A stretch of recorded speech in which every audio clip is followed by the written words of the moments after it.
Hey hello guys, welcome back into a new video. So இன்னைக்கான வீடியோவில் நம்ம வந்து பொடி தோசை ரெசிபி தான் பார்க்க போகிறோம். So without wasting further time, வாங்க நம்ம வீடியோக்குள்ளே போயிடலாம்.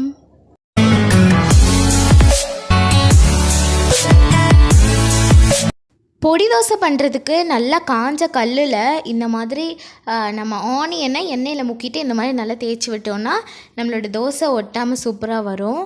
இப்போ நம்ம தோசையை ஊற்றிக்கலாம்.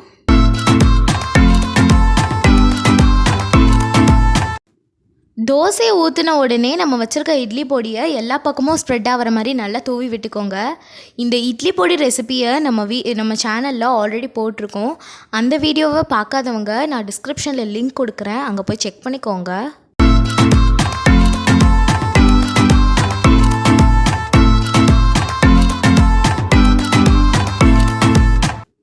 இப்போது இந்த தோசையை நல்லா எண்ணெய் ஊற்றி வேக விட்டுக்கலாம்.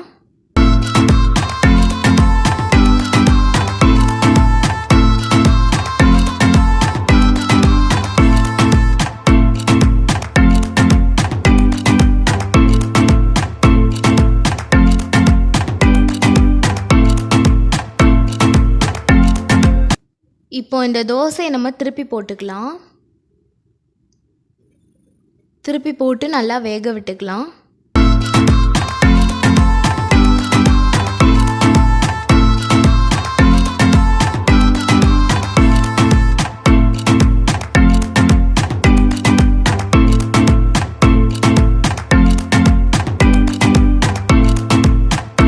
ஸோ அவ்வளோதான், நம்மளோட பொடி தோசை வந்து சூப்பராக ரெடி ஆகிடுச்சு.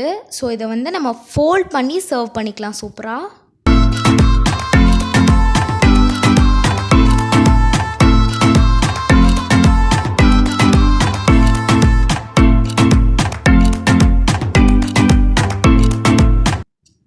அவ்வளோதான், ரொம்ப சிம்பிளான ரெசிபி தான் இந்த பொடி தோசை.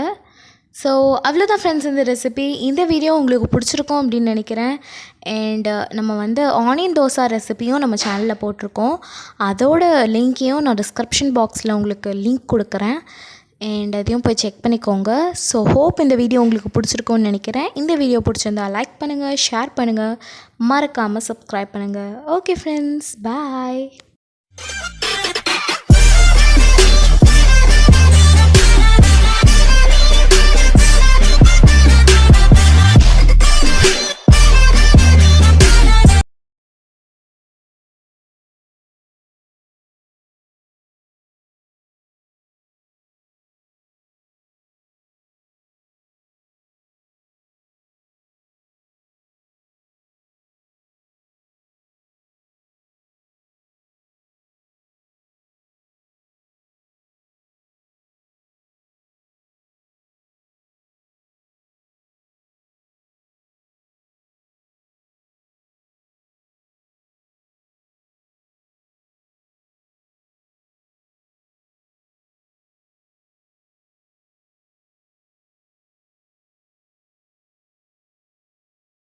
இப்போது இந்த தோசையை நல்லா எண்ணெய் ஊற்றி வேக விட்டுக்கலாம்.